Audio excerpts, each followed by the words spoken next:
আজিৰ ক্লাছত আমি ষ্টাৰ্ট কৰিম হাইড্ৰোজেন ক্লৰাইডৰ পৰা হ'ব এতিয়া হাইড্ৰোজেন ক্লৰাইডৰ ফাৰ্ষ্ট হৈছে তোমাৰ প্ৰিপাৰেশ্যন হৈছে প্ৰিপাৰেশ্যনত হৈছে তুমি চোৱা ইয়াতে we take any chloride salt দিছে সোডিয়াম ক্লৰাইড লৈছোঁ any chloride salt and we treat it with your concentrated sulphuric acid concentrated sulphuric এচিডৰ লগত ট্ৰিট কৰোঁতে আমি পাইছোঁ hydrogen chloride plus the hydrogen sulfate of the particular metal salt. Next step of the hydrogen sulfate of the metal salt, means sodium hydrogen sulfate or sodium bisulfate, will further react with sodium chloride, the compound which was taken initially to give rise to sodium sulfate and hydrogen chloride. Here, why do we get this particular reaction in? Why does this reaction take place in two steps? Here, so এটা property আছে sulfuric acid or that sulfuric acid is a very strong acid. Strong acid, weak acid মানে জানা strong acid মানে হৈছে কি a particular acid which dissociates completely into its ions মানে hydronium ions or hydrogen ions in aqueous solution তাক আমি কওঁ a strong acid. আৰু weak acid কাক কয় যোনটো acid completely dissociate হৈ নাযায় to its hydrogen ion in aqueous solution বা hydronium ion in aqueous solution এটুক আমি কওঁ weak acid. Completely dissociate নহয় মানে it takes several steps, innumerable steps, but strong acid or ক্ষেত্ৰত ই সোনকালেই ভাঙি যায় to its your hydronium ion হ'ব এতিয়া sulfuric acid is one of them. Sulfuric acid যেতিয়াই তোমাৰ dissociate হ'ব প্ৰথম ষ্টেপটো সদায় আমি তোমাৰ hydronium ion plus HSO4 minus যোনটোক আমি বাইসালফেট আয়ন বুলি কওঁ বা হাইড্ৰোজেন সালফেট আয়ন বুলি কওঁ হ'বনে সেকেন্ড ষ্টেপতহে তোমাৰ বাইসালফেট আয়নটো অথবা HSO4 minus ion will dissociate to give rise to the hydrogen ion বা hydronium ion যোনটোৱে কোৱা তোমালোকে hydronium ion and the sulfate ion বুজি পাইছানে so this particular acid that we are using it itself dissociates in two steps to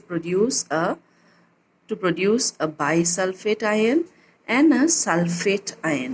Is it clear? So when I am using this particular acid to treat it with a particular metal salt, metal chloride, magnesium chloride lo para sodium chloride loisu moi yate. So first step ami ki pam because of this sulfuric acid ami paisu bisulfate ion in the first step. This bisulfate ion will again react with the starting material sodium chloride to give rise to the sulfate ion plus hydrogen chloride juntu ama mane preparation ami pori aso.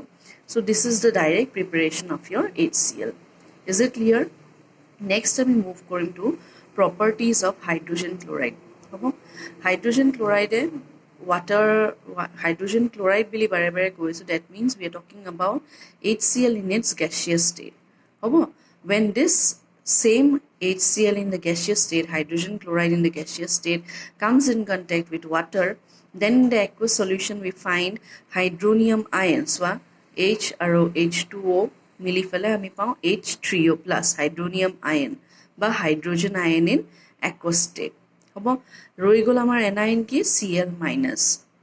Hobone so that is why a particular HCl yateo tumar the particular reaction is forward reaction on HCl is in the gaseous state backward reaction or HCl backward reaction to HCl ase hone nai but in the aqueous state titia ami ki boli kom it will be known to be your hydrochloric acid no longer will it be known as hydrogen chloride but now in the aqueous state it will be known as hydrochloric acid hobone next important property moi eta important bili mark kora ase etu hoise aqua regia mane ki we take your 3 parts of concentrated HCl. Suppose samane 3 parts mane 3 ml of concentrated HCl jodi loiso 1 part of concentrated nitric acid tar mane 1 ml of concentrated nitric acid both of them you mix together and the resulting compound junto ami pam hetu kwa hoy aqua regia bili hobo and what is its importance or what is its utility it is used to dissolve noble stable metals like gold platinum etc তোমালকে শুনিছা সগে news ইউজত শুনিছা তোমাৰ কিছুমান মানুহে তোমাৰ ঘৰলৈকে আহে বিভিন্ন জায়গায় they come to your places and then they say that they'll clean the particular clean your ornaments That means the gold ornaments which you have, that will be sparkling and shining like newer ones.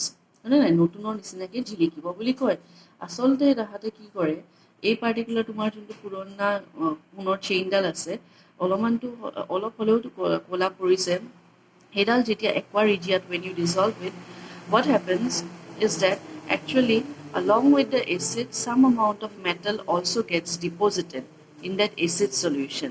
Understood? So you are left behind with a nice, sparkling, shining gold chain like a new piece.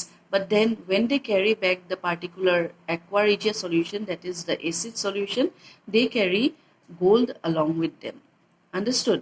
So আগতে নিউজত বা তোমালোকে টিভিত পেপাৰতো পঢ়িছা চাগে এনেকুৱা ঘটনা গাঁওবিলাকত in villages it happens more often গুৱাহাটীতো হয় no' doubt but then still ইয়াতে সিহঁতে কোনটো পাৰ্টিকুলাৰ এচিড ইউজ কৰে to dissolve your this just like I mention gold platinum ornaments it is aqua regia which is used.